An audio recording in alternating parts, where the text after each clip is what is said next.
Hello friends, स्वागत है आप लोग का एनसीईआरटी जोन में। इस वीडियो में हम देखेंगे कि पीटी 365 हमने पॉलिटी का डिस्कस कर पूरा कंप्लीट कर लिया। उसके बाद हम इन्वायरमेंट का डिस्कस कर रहे थे। इन्वायरमेंट में अभी हमारा बचा कौन सा है? सस्टेनेबल डेवलपमेंट, यानी फोर्थ टॉपिक पूरा कवर है। अब हम फिफ्थ टॉपिक करेंगे। फिफ्थ टॉपिक क्या है? ज्योग्राफी। तो इस वीडियो में हम ज्योग्राफी और डिजास्टर मैनेजमेंट कवर कर लेते हैं एक वीडियो में। बाकी जो अपेंडिक्स वगैरह है ना, वो कवर कर लेंगे। ये मेरा नंबर है, इस पे आप टेक्स्ट कर सकते हो। कोई भी डाउट हो इस पे नंबर पे मैसेज करके आप पूछ सकते हो। व्हाट्सएप करना या टेलीग्राम करना, ठीक है। पहला क्या है? पहला है sea floor spreading. Sea floor spreading,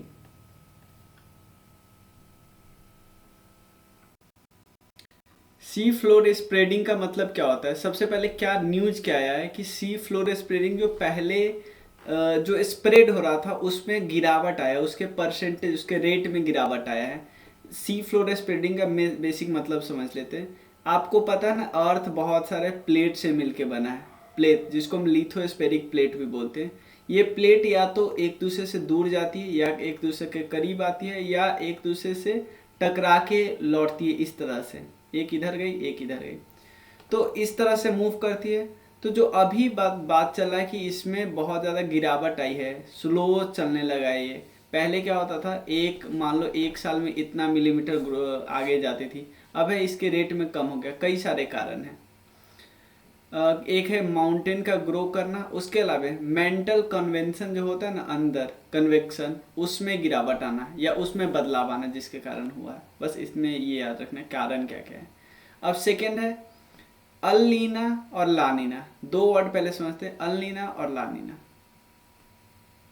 थोड़ा सा डिफ्रेंसिएशन देखो, डिटेल में मैं यहाँ पे नहीं बताऊंगा, आपने पढ़ लिया होगा। अल नीनो और लानीना, यहाँ पे देखिए, ये आपको पूरा पैसिफिक ओशन है। ये हमें पैसिफिक ओशन है, तो पैसिफिक का ईस्टर्न पार्ट होगा, ये वेस्टर्न पार्ट होगा। तो ईस्टर्न पार्ट में क्या है? ये है साउथ अमेरिका का साउथ अमेरिका है ना, साउथ अमेरिका। तो अल नीनो कंडीशन में क्या होता है? ये गर्म हो जाता है। गर्म होगा यानी यहाँ पे लो प्रेशर सिचुएशन हो। लो प्रेशर सिचुएशन होता तो ये हवा ऊपर जाती है, ऊपर जाती है, फिर इधर जाएगी, इधर जाएगी, इधर मुड़ेगी, नीचे गिरेगी, और फिर ये नीचे से इधर फ्लो होता है। तो ऐसे ऐसे सर्किल बनाती है। डिटेल में मैं यहाँ पे नहीं बताऊंगा। लेकिन अब देखो, तो क्या यहाँ से नीचे गिरा तो ये आगे हवा नहीं ना जाएगी? आगे हवा नहीं जाएगी तो भारत यहाँ पे है, तो ये मानसून को फ़ायदा नहीं पहुँचाएगा। इवन मानसून को कमज़ोर कर देगा अनलिनो वाला साल। लेकिन ना लानिना क्या हो रहा है? यहाँ पे कोल्ड, कोल्ड यानी यहाँ पे हाई प्रेशर। हाई प्रेशर होगा तो यहाँ पे, जहाँ पे हाई प्रेशर होता है वहाँ पे गिरती है, ठीक है। तो ये मान लो यहाँ पे हाई प्रेशर है, तो और यहाँ पे तो लो प्रेशर होगा। यहाँ पे गर्म, तो यहाँ पे ऊपर जाएगी, ऊपर से इधर जाएगी, नीचे जाएगी, ऊपर से ऊपर जा रही ना, तो ऊपर हवा जाएगी तो कुछ इधर भी तो जाएगी, क्योंकि मान लो हो सकता है इधर भी लो प्रेशर सिचुएशन है, तो लो प्रेशर सिचुएशन बनेगा। तो लानिना इवन फायदा करती है मानसून को, ठीक है। वही यहाँ पे बताया गया है कि लानिना के समय, लानिना को लिटिल गर्ल भी बोलते हैं।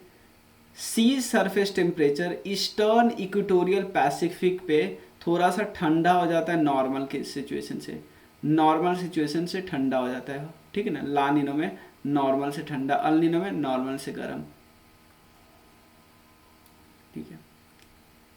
और ऐसा इसीलिए हो रहा है, लानिना का इम्पैक्ट क्या होता है? मैंने बताया ना, अच्छा मानसून, ठीक है ना, इंटेंस हरिकेन, साइक्लोन, ये सब बहुत ज़्यादा आता है, हैवी रेनफॉल वगैरह आता है।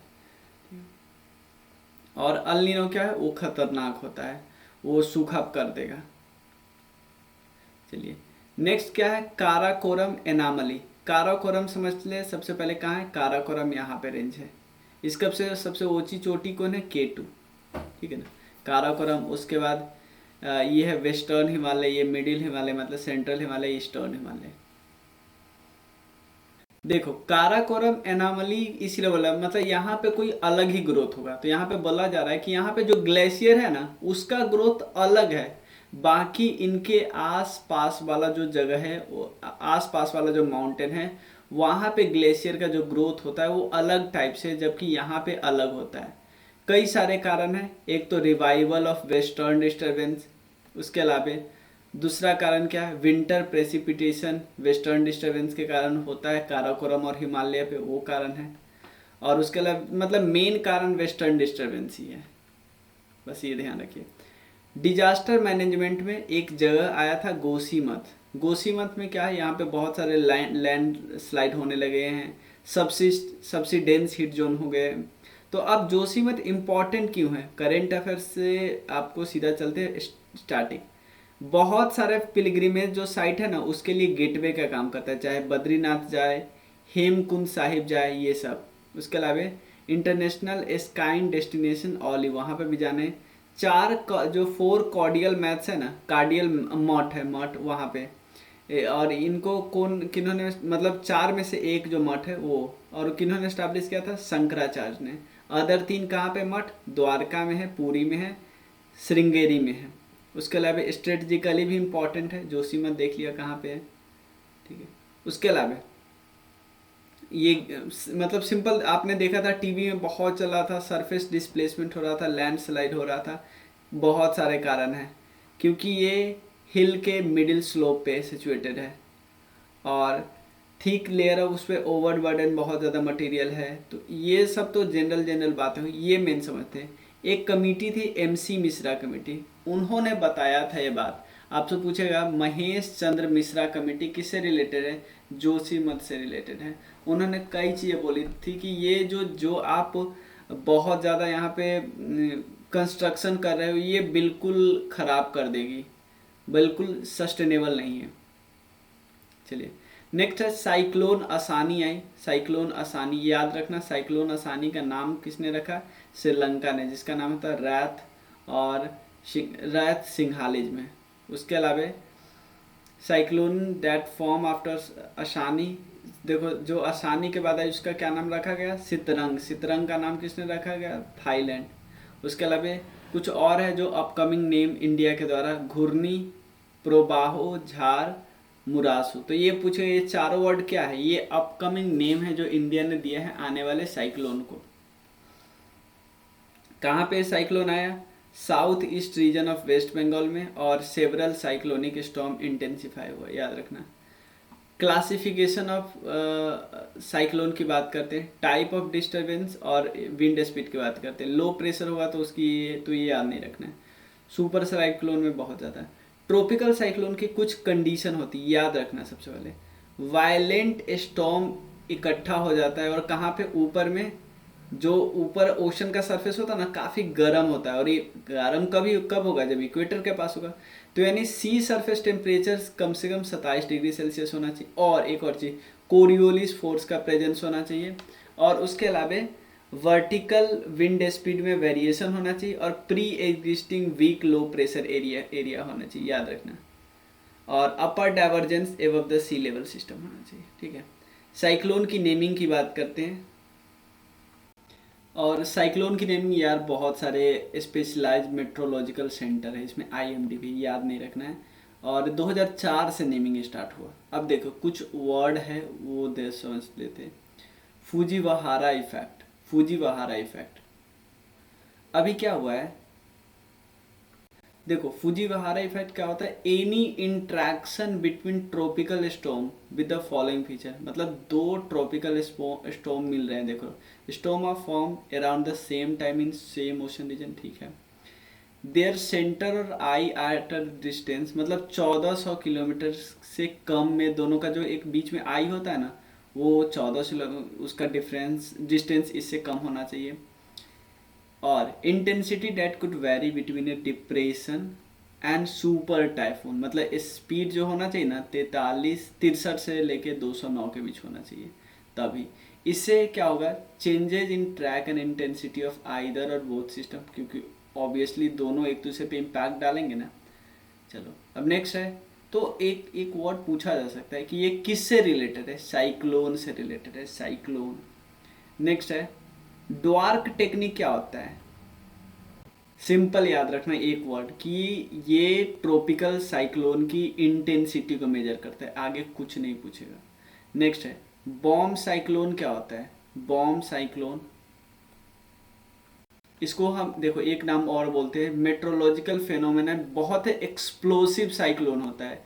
मतलब लो प्रेशर सिस्टम जो होता है ना, एक्सपीरियंस करता है रैपिड एंड ड्रास्टिक ड्रॉप, मतलब कि एकाएक बहुत ज़्यादा ड्रॉप कर गया, ठीक है ना, और उससे बहुत ज़्यादा खराब कंडीशन आ जाएगा। Typically associated with winter month, और ये कहाँ किस एरिया में होता है ये याद रखिए। साइक्लोन मांडौस ये कहाँ पे आया, तमिलनाडु और southern part of Andhra Pradesh, ये इफेक्ट हुआ साइक्लोन मांडौस से, इसका नेम दिया था यूएई ने। अगला क्वेश्चन क्या है, collision for disaster resilient infrastructure, ध्यान देना, collision for disaster resilient infrastructure. India ने अभी क्या किया है, हेडक्वार्टर एग्रीमेंट साइन कर लिया किसके साथ, सीडीआरआई के साथ, यानी collision for disaster resilient infrastructure. तो इंडिया को कौन सा एक स्टेटस मिल गया है, independent and international legal entity का स्टेटस मिल गया है, ये बात ध्यान रखिएगा। अब कुछ और, ये जो collision for disaster resilient infrastructure की बात करते हैं, न्यू दिल्ली में इसका हेडक्वार्टर है, समझ रहे, न्यू दिल्ली में इसका हेडक्वार्टर है, और लॉन्च किया गया था 2019 में प्राइम मिनिस्टर के द्वारा eight UN climate action summit New York. उसका ऑब्जेक्टिव क्या है, इंफ्रास्ट्रक्चर सिस्टम है ना उसको रेजिलियंस बनाना है, और system to climate and disaster risk sustainable development को मेंटेन करना है। मेंबरशिप क्या है, 31 कंट्री, याद नहीं रखना, इंडिया मेंबर है, और ये वर्क करता है सेंडाई फ्रेमवर्क जो है ना डिजास्टर रिस्क रिडक्शन वाला और पेरिस क्लाइमेट एग्रीमेंट वाला, दोनों के अंदर काम करता है, ठीक है। और ये जो एग्रीमेंट होता है इंटरनेशनल ऑर्गेनाइजेशन और होस्ट स्टेट के बीच तो होता है, बस इतना ध्यान रखिएगा। अब एक क्या है, पीएम एड्रेस किए थे चौथा एडिशन जो international conference on disaster resilient infrastructure का हुआ था, ये ध्यान रखना है।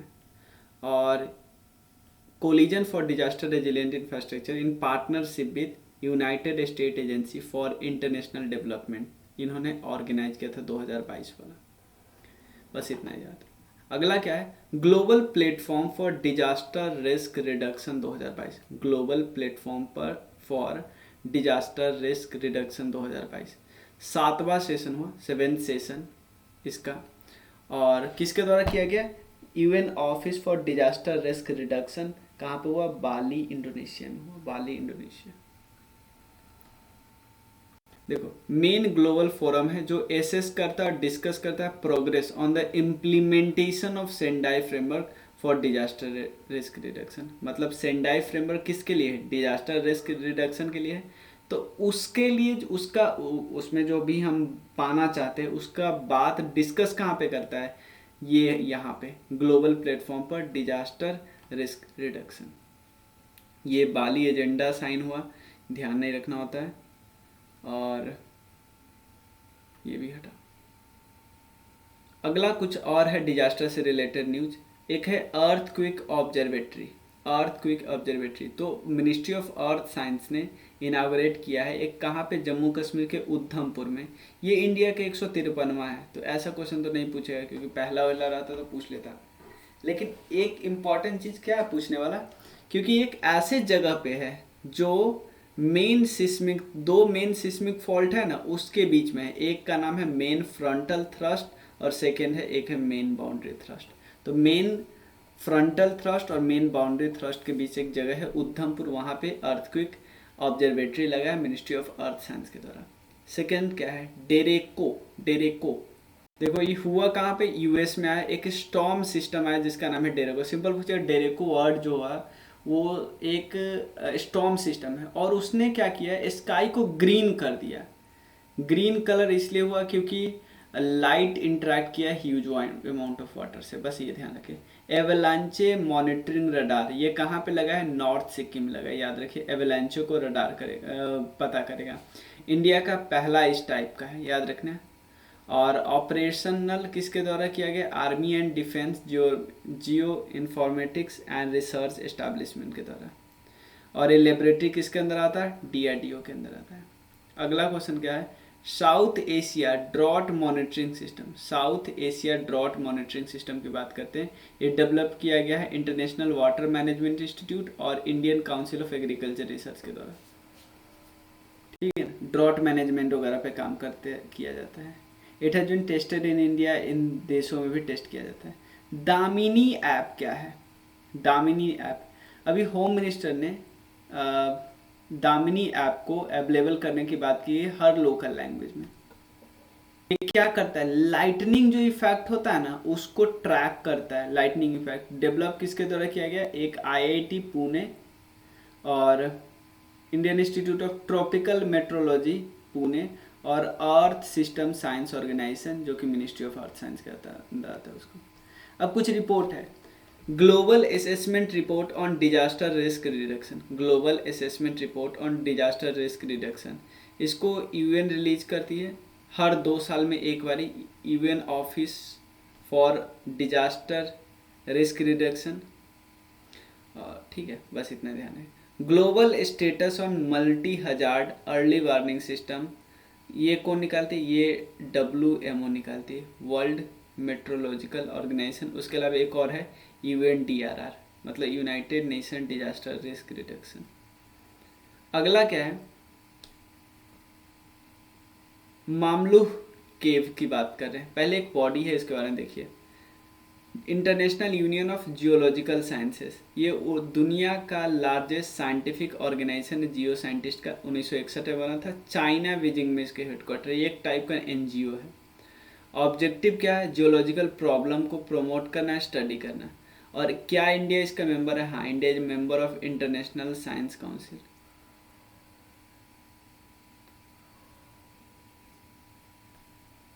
नहीं मतलब ये मेंबर है इंडियन साइंस काउंसिल, क्योंकि ये तो एक NGO है ना, international union of geological science. अभी हुआ क्या है, Mawmluh cave Meghalaya has been listed as one of the 100 IUGS international union of geological science, ये जियोलॉजिकल साइट है पूरे दुनिया का।